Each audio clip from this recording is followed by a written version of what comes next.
didn't stay long in Boomwald. A few days, 3 or 4 days later, we were selected again. And this time we were put on German army lorries. We traveled 4 or 5 hours, if my memory is correct, and we arrived in a place called Dore Middelbau. Now, Dore Middelbau is the middle of the Harz Mountains. Dore had one of the largest tunnels in Germany, where they manufactured the V1 and V2 rockets. We were ordered into a block, 5 in the morning. We were woken up, lined up outside, counted, given our cup of ersatz coffee. If you were in the front, it was a little bit, front of the car was a little bit warm. If you were in the back, well, naturally it was cold. And we were set off. We approached a massive complex, a tunnel. You know, I never been into a tunnel in my life. And as we went through it, the place was blazing, lit up with fluorescent lights in a massive complex.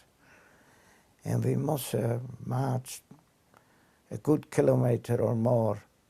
And then we were ordered to turn right. And we turned right. And when we went in, it looked like a barrack room. There were bunk beds there, and we got worried. I got frightened that this is where we're going to be, because daylight disappeared completely. And we stayed there for about an hour or so, then we were ordered out, and we were broken up in different commandos. We were selected to go closer to the other part of the tunnel where there were prisoners still drilling, making it larger. And our task was, 4 of us, to a little truck what they used to use in the coal mines, with a 8-side opening. And we had to lift the rock up, put it unloaded, then 2 in the front, 2 in the back. We had to run with it on a like a railway line. A good distance, we had to empty it, and there were other prisoners, they're moving it. And that's what we did for 12 to 14-hour shifts daily. I always thought, after liberation, that I spent 3 months in Dora.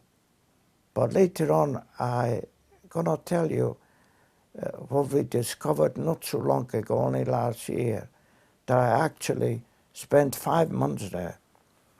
No, life was terrible there. After you'd done a day's work, you had to be lined up on appel. And Dora had about 30,000 prisoners. Dora is well documented being the worst slave camp in Germany. Our routine was,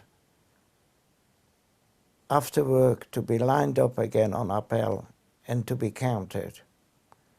Now, it didn't matter whether it rained, sunshine, or snow. We had to stand there till the SS confirmed that the figure tallies. If it didn't, then I'm afraid you might be standing out there 2 or 3 hours. And if you collapsed, fainted, you were taken away. You've never been seen again. And that's the life. What life was in Dora. When we finished on appel, we had to queue up to go into a block for our food. As things went on, by that time, that loaf became to 5. The soup became a lot weaker. We used to get, every evening with our bread, maybe a little piece of margarine, maybe ½ an ounce, a half a sausage, or maybe a bit of rotten cheese. Smelled terrible and tasted horrible. When I first got to Dora, first of all in Auschwitz, for the first 2 weeks, I couldn't eat anything. I just couldn't taste it. were horrible. But as time went on, that question never entered my mind. I just ate it as quickly as I got it. But in Dora, by that time when I got to Dora, about a couple of months later, I was about 11 and a half stone when I went. I was a big, fit boy. I lost about 2 or 3 stone by then, because that loaf became 5 to a loaf, and the potato became smaller and rotten. And when you got the food, you just ate it as quickly as you could get it. Sanitation didn't exist. Of course, by that time we became very, very lousy. We had lice crawling all over us. You could put your hand under your armpit and you're going to have a handful of lice. And it doesn't matter where you put your hand, there they were. But every 2 or 3 weeks we got disinfected. So they disappear, but within hours they came back.